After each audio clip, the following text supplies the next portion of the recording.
truck, and we had 12 bikes. And what we did is we would carry the bikes from one location to the other.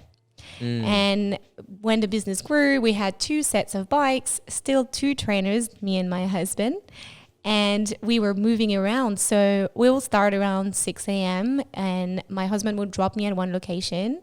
I'll set up all the bikes. So we had to go up and down the stairs with 20 kilo bikes, and we had 12 of those. Wow. So I was very fit, that's for sure.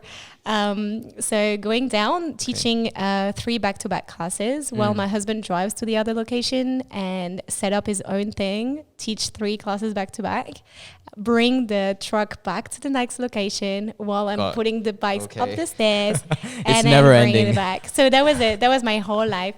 And my brother, I remember at one point was like, yeah, but let's go out tonight. And I was like, sure. So we literally went out for like 2 hours.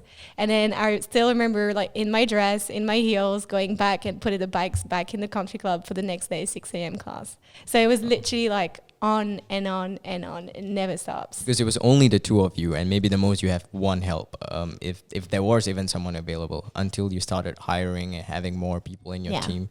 How did you attract your participants? The first few that you had, was it done in interesting with social media? I'm not sure whether social media was around when you first started. Yeah. So we had social media. So we used social media, but social media ads were not that big back then. Yeah, it was just organic.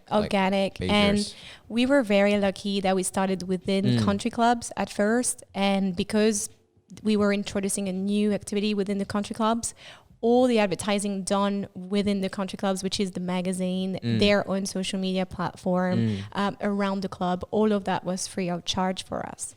And because it was such a unique thing, people were just like, hey, have you heard there's a new activity at the club? It's like aquaspin. What is this? And on and on and on. So we got very lucky that we didn't have to do any advertising at first. So they came because they knew these spaces that were used were for like outdoor activities, fitness. And they were like, oh, okay, cool. There's something here. Let me check it out. That's it. Interesting. So it's almost like inbound. Yeah. It wasn't you having to put in a lot of effort to really advertise, spend money up front to attract this bunch of people.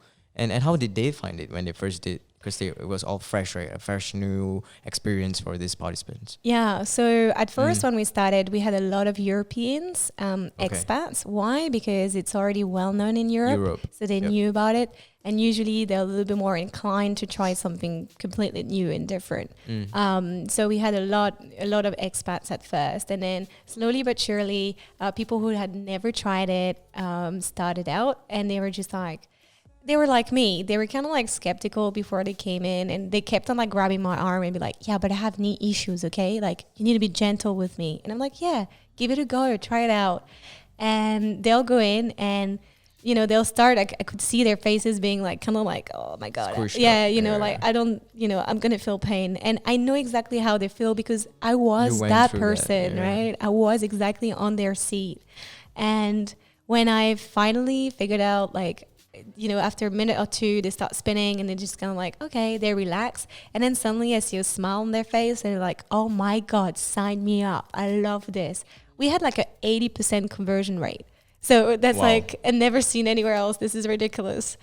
People who tried it were instantly hooked because they thought like, yeah, this is it. This is the thing that was lacking in Singapore. And how long is each training? Each training session, is it an hour? No, it's between 45 to 50 minutes, depending on the program.